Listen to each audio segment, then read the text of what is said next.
Get ready for a fairly scientific frag rant on clones.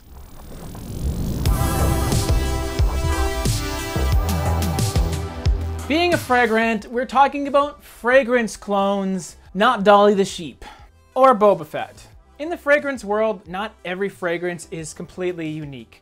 There are a lot that share a lot of similarities to others. So much so that there are certain fragrance houses that make clones of others. They try their best to replicate a fragrance as close as possible without deviating at all. While there are companies that come pretty close but still have their own personal identity, there are others that are 90–95% similar. What's really nice is even though they're that close to the original, they're almost always much cheaper than the original. Now, you would have a very valid argument if you said that they're just ripping off another fragrance, because they are. I mean, they're copying it.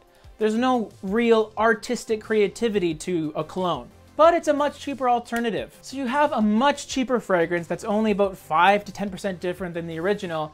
It sounds like a good deal, right? There's a scientific phenomenon that's most exemplified in the tech world called the uncanny valley. The uncanny valley is that point where it's almost like something, but just off. And that slight deviation makes it, oh hell no, a bit cringe. It's so close, but just not close enough. You'll often see this in video games, where the graphics are really good, but the face is just a bit off and the mouth kind of moves like this. And there's a lot of lifelike robots that look really, really good when you first see them, but then when they start talking, it's just a little bit off, and it's pretty unnerving. There's a similar uncanny valley with fragrances, because if you have a fragrance that's just a bit off, you tend to lose the overall essence of the original and how it was meant to be put together. For some people, that 5–10%, they don't care. They commend the creator for making those amazing graphics, even though it's not fully lifelike, or that amazing clone that comes so close to that Rose de Parfum fragrance. But to a lot of us, that little difference is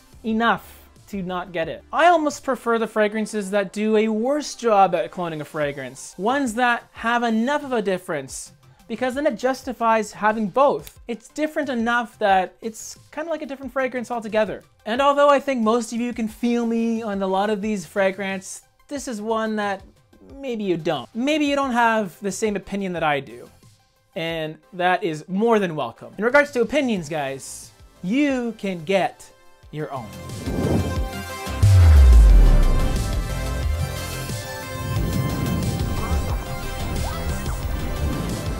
And if you're not too salty, there's more fragrance there if you want to watch them.